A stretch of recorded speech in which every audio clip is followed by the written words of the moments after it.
WrestleMania 40 की night 1 अब खत्म हो चुकी है। अब तक तो आपको सारे रिजल्ट्स वगैरह पता लगे गए होंगे, उसके बारे में हम बात भी नहीं करने वाले। हम बात करने वाले कि जो कुछ रिजल्ट्स निकले उसके बाद अब क्या क्या चीजें सामने आ रही हैं, वो सब मैं आपको इस वीडियो में बताने वाला हूं। और जिस तरह मैचेस हुए रेसलमेनिया में उसी तरह मैं आपको बताऊंगा। तो पहला हमें देखने को मिला Rhea Ripley versus Becky Lynch का for the women's world championship, जिसमें कि रिया रिप्ली ने अपनी चैंपियनशिप रिटेन कर ली, जो कि हमें मोस्ट प्रोबेबली लग भी रहा था। क्यों रिटेन की उसका मेन रीजन मैं आपको बता देता हूं, क्योंकि जैसा कि मैं आपको बता ही रहा था कि यार काफी डोमिनेंट कैरेक्टर चल रहा है रिया का, और कोई सेंस ही नहीं बनता कि बेकी लिंच यहाँ पे जीत जाए, क्योंकि वो राइट चॉइस नहीं है करंट टाइम में। बेकी लिंच का मोमेंट था रेसलमेनिया 35 के टाइम पे, लेकिन आज का टाइम रिया रिप्ली का है। बेकी लिंच अगर हरा भी देती ना रिया रिप्ली को, तो उनको वो कोई बड़ा मोमेंट नहीं मिलता। वो ऑलरेडी एक अच्छी खासी एस्टैब्लिश सुपरस्टार है डब्ल्यूडब्ल्यूई रोस्टर पे। पर वहीं से आपके मन में ये क्वेश्चन भी आ रहा होगा कि यार चलो रिया जीती तो जीती, अच्छी बात है, लेकिन बेकी लिंच के लिए तो बुरी बात है ना। बेकी का आगे क्या होगा? तो उनके लिए कुछ चीजें सामने आ रही, मैं आपको बता देता हूँ। एक तो चीज है यार कि वो शायद थोड़ा टाइम ऑफ ले सकती है डब्ल्यूडब्ल्यूई टीवी से, ऐसा नहीं कुछ महीने गायब हो जाएंगी, लेकिन कुछ हफ्तों का ब्रेक ले सकती है वो। दूसरी चीज सामने आ रही कि अब वो चेज कर सकती है money in the bank briefcase, जो कि बस कुछ 2 महीने दूर है अब। उसके अलावा चीज है कि वो NXT पे भी जा सकती है एक ब्रीफ रन के लिए। अभी पहली बार तो होगा नहीं, वो ऑलरेडी जा चुकी है, दोबारा भी जा सकती है। और लास्ट चीज सामने आ रही है कि भाई वो अपनी फ्यूड कंटिन्यू कर सकती है अगेंस्ट लिव मॉर्गन। अब देखो रेसलमेनिया से पहले इन दोनों के बीच काफी चीजें चल रही थी, लेकिन मेन फोकस डब्ल्यूडब्ल्यूई को बेकी और रिया का रखना था, इसलिए डब्ल्यूडब्ल्यूई ने उस चीज को थोड़ा सा साइडलाइन लगा दिया। बट अगर ओवरऑल देखा जाए तो अभी भी लिव और बेकी के बीच चीजें सेटल डाउन नहीं हुई है, तो हो सकता है डब्ल्यूडब्ल्यूई उस डायरेक्शन में भी चली जाए। बाकी तो यार देख के पता चलेगा। So let's see what we get. इसके बाद हमें देखने को मिला था 6 pack ladder match for the undisputed tag team championships. और मैं सही बताऊं, मुझे लगा नहीं था कि जजमेंट डे के पास से दोनों की दोनों टाइटल चली जाएंगी यार। मजा ही आ गया मुझे मैच देखने में। मैं तो बोलूंगा ये शो स्टीलर था बिल्कुल। रेसलमेनिया में हमसे फाइट्स एक्सपेक्ट नहीं करते, हम एक्सपेक्ट करते हैं मोमेंट्स, और इस मैच में वो सारे मोमेंट्स क्रिएट हुए। 6 पैक लैडर मैच था, इतनी सारी टीम्स इन्वॉल्व थी, काफी कूल स्पॉट्स हमें देखने को मिले। लेकिन इसके बाद क्या सामने आ रहा है देखो, 2 हमारे विनर्स निकले यहाँ से। एक तो ए टाउन डाउन अंडर टीम यानी ऑस्टिन थ्योरी और ग्रेसन वॉलर, जिन्होंने स्मैकडाउन टैग टीम चैंपियनशिप जीती है, और उन्हीं के लिए चीज सामने आ रही है कि अब उनके नेक्स्ट ओपोनेंट्स कौन बन सकते हैं। एक तो नाम सामने आ रहा है ऑथर्स ऑफ पेन का, दूसरा आ रहा है न्यू कैश रिपब्लिक का, तीसरा नाम सामने आ रहा है स्ट्रीट प्रॉफिट्स का, और लास्ट नाम तो सबसे ज्यादा इंटरेस्टिंग है, क्योंकि ये है RKO। नहीं रैंडी ऑर्टन अकेले नहीं, RKO मतलब R से रैंडी ऑर्टन और KO से केविन ओवेंस। इन दोनों की टीम हम देख ही रहे हैं यार, डब्ल्यूडब्ल्यूई काफी बिल्ड कर रही है और काफी अच्छी केमिस्ट्री लग रही है दोनों सुपरस्टार्स की। तो अगर ये टीम फॉर्म कर लेते हैं रेसलमेनिया 40 की बात, तो मुझे कोई प्रॉब्लम नहीं है, मजा आएगा इनको देखने में। क्योंकि मोस्ट प्रोबेबली वो जिस यूनाइटेड स्टेट्स चैंपियनशिप मैच में इन्वॉल्व है ना, जो कल होने वाला है, वहां पे वो जीतने नहीं वाले, क्योंकि बैटिंग ऑड्स मैंने आपको बता ही दिए थे। सबसे ज्यादा फेवरेट है फिलहाल लोगन पॉल के। खैर इसके बाद हमें मैच देखने को मिला Rey and Andrade versus Dominik and Santos Escobar के बीच, जहां पे मुझे पर्सनली लग रहा था कि डोमिनिक और सैंटोस जीत जाएंगे, लेकिन डब्ल्यूडब्ल्यूई ने एक मोमेंट क्रिएट किया और रे और एंड्राडे जीत गए, जिससे मुझे कुछ खास प्रॉब्लम नहीं, अच्छी बात है। और उससे अच्छी बात यह है, यहाँ से अभी भी वही चीज सामने आ रही है जो कि पहले आ रही थी, कि कार्लिटो नियर फ्यूचर में अपनी ही फैक्शन LWO पे टर्न कर सकते हैं, जो कि मेरे हिसाब से तो काफी इंटरेस्टिंग चीज होगी। देखो कार्लिटो जब से LWO में आए हैं ना, उनको वो लाइमलाइट नहीं मिली है, तो Carlito as a single superstar अगर पूरी फैक्शन के अगेंस्ट जाते हैं, तो रे और कार्लिटो की अपनी फ्यूड देखने में बहुत मजा आएगा। और हमको पता है ड्रैगन ली पे भी उन्होंने अटैक किया होगा, सारी चीजें जो भी कर रहे हैं बिहाइंड द सीन्स वो वही कर रहे हैं। तो let's see what we get, क्या चीज हमें देखने को मिलती है। बाकी इससे नेक्स्ट मैच हमें जो देखने को मिला वो था the brother versus brother, Yeet versus no Yeet, J Uso versus Jimmy Uso. Although मैं इस मैच से काफी हाई एंड चीज एक्सपेक्ट कर रहा था, जो कि हमें देखने को नहीं मिली। थोड़ा अंडरवेलमिंग सा मैच लगा मुझे, सच बताऊं तो। और इसका रीजन ये नहीं कि यार इन्होंने कुछ खराब परफॉर्मेंस दी, शायद मेरी एक्सपेक्टेशन थोड़ी ज्यादा था कि भाई रेसलिंग वाइज हमें काफी कूल स्पॉट्स वगैरह देखने को मिलेंगे, काफी हाई फ्लाइंग चीजें एक्सेट्रा एक्सेट्रा, लेकिन वैसा कुछ हुआ नहीं। डब्ल्यूडब्ल्यूई ने इस मैच में ज्यादा फोकस किया स्टोरी टेलिंग पे, जो कि गलत बात नहीं है, वो भी सही है। बट हाँ, इतना मैं बोल सकता हूँ जितना अच्छा जा सकता था उतना तो नहीं गया। बाकी अनफॉर्चुनेटली इस मैच के बाद कुछ भी सामने नहीं आया कि आगे जाके जिमी का क्या होगा, जे का क्या होगा। और सबसे बड़ी डिसअपॉइंटमेंट इस मैच से मुझे लगी कि यार इन दोनों के पेरेंट रिकीशी इस मैच में इन्वॉल्व ही नहीं थे कहीं भी। वो छोड़ो यार, इनके तीसरे भाई सोलो सिकोह भी नहीं थे। खैर चलो कोई बात नहीं। इसके बाद चलते हैं नेक्स्ट मैच की तरफ, जिसके लिए मैं सबसे ज्यादा अनइंटरेस्टेड था। This was the 6 women tag team match. सही बताऊं तो मैंने ये देखा भी नहीं ठीक से, ये मेरे लिए एक फिलर मैच था, आया और चला गया। एंड इसके बाद भी अगेन वही चीज सामने आ रही जो कि पहले सामने आ रही थी। रेसलमेनिया टाइम था, इसलिए शायद ना जेड कारगिल ने कुछ टर्न किया, ना बियांका ब्लेयर ने कोई टर्न किया, लेकिन फ्यूचर में जाके हमें पता है WWE Jade Cargill versus Bianca का मैच सेट करने ही करने वाली, क्योंकि बहुत ही बड़ी फ्यूड बनेगी। देखते हैं कब कौन किस पे टर्न करता है, क्योंकि फिलहाल तो ये चीज नहीं हुई है, और अपकमिंग फ्यूचर में बहुत ही नजदीक है। डब्ल्यूडब्ल्यूई में ड्राफ्ट भी होने वाला है, जो कि चीजों को और ज्यादा एक्साइटिंग कर देगा। And now coming to the next match, जो कि हमें देखने को मिला for the intercontinental championship. It was Gunther versus Sami Zayn, जिसमें कि मैं बिल्कुल भी एक्सपेक्ट नहीं कर रहा था कि सैमी ज़ेन डीथ्रोन कर देंगे गुंथर को, जो कि उन्होंने कर दिया, और 600 समथिंग डेज का टाइटल रेन खत्म कर दिया गुंथर का। ट्रू फीलिंग्स बताऊं तो मैं डिसअपॉइंटेड था, और डिसअपॉइंटेड कैसे नहीं होता यार, मेरे हिसाब से ये चैट गेबल का मोमेंट था। मुझे लगता है सैमी ज़ेन काफी एस्टैब्लिश सुपरस्टार है, उनके पास एक बहुत ही कमाल की स्टोरी थी जो कि उन्होंने फिनिश भी की लास्ट ईयर रेसलमेनिया 39 में, जब वो केविन ओवेंस के साथ मिलकर अनडिस्प्यूटेड टैग टीम टाइटल जीते थे। इस बार 2 हफ्ते की स्टोरी लाइन थी यार। उन्होंने वो वाला मैच जीता था ना जिसमें कि उन्होंने चैट गेबल को क्लियर हराया भी नहीं था। तो एक तो इतनी छोटी सी फ्यूड हमें देखने को मिली इन दोनों की, और दूसरी बात जैसे कि मैंने आपको पहले बोला कि सैमी ऑलरेडी एस्टैब्लिश लगते हैं मुझे। चैट गेबल को वो मोमेंट मिल सकता था क्योंकि एक नया स्टार बिल्ड हो जाता, क्योंकि आपका एक नया बड़ा स्टार बिल्ड हो जाता मिड कार्ड डिवीजन के लिए। मेन इवेंट पिक्चर में डाल सकते थे, लेकिन पता नहीं ट्रिपल एच ने क्या किया, जो भी किया चलो अब हो गया, क्या कर सकते हैं। होपफुली सब अच्छी चीजें देखने को मिलेंगी हमें आगे। बाकी इसके बाद तो वही चीज सामने आ रही। बाकी क्वेश्चन आपके मन में वही होगा जो मेरे मन में था कि भाई क्यों हरवाई गुंथर को उनकी टाइटल? इसीलिए क्योंकि गुंथर को अब डब्ल्यूडब्ल्यूई इस मिड कार्ड डिवीजन से टॉप कार्ड डिवीजन में डालने वाली है। अब वो वर्ल्ड टाइटल पिक्चर की तरफ जाएंगे, जो कि उनके लिए काफी अच्छी बात है, मैं खुश हूं। एंड इसके बाद हमें देखने को मिला the final, the main event, the blood line, जिसमें की थे the final boss the rock and the tribal chief Roman Reigns against the American nightmare Cody Rhodes and the visionary, the revolutionary Seth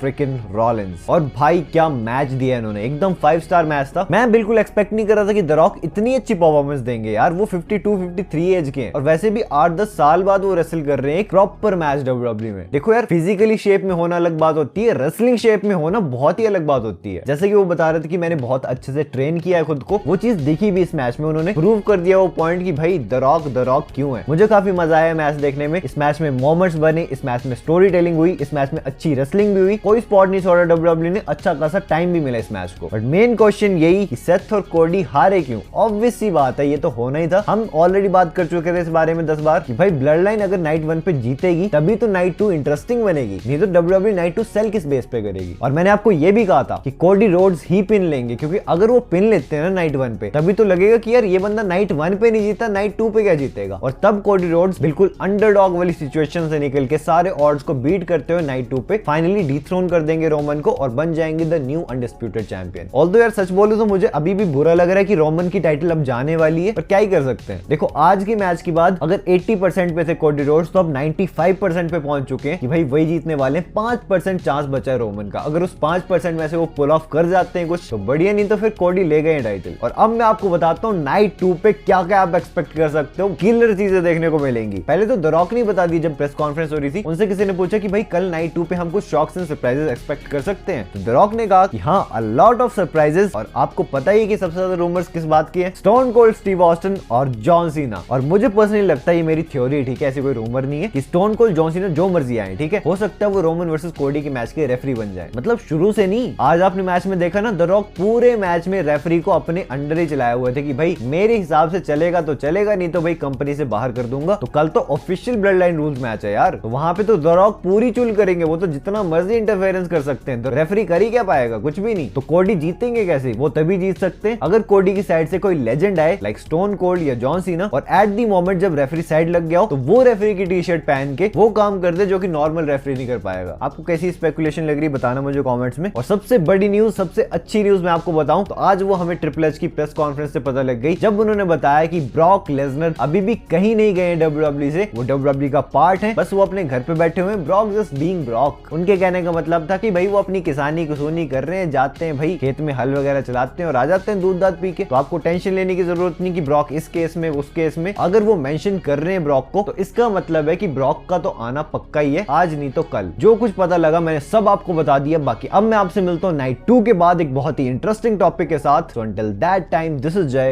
signing out.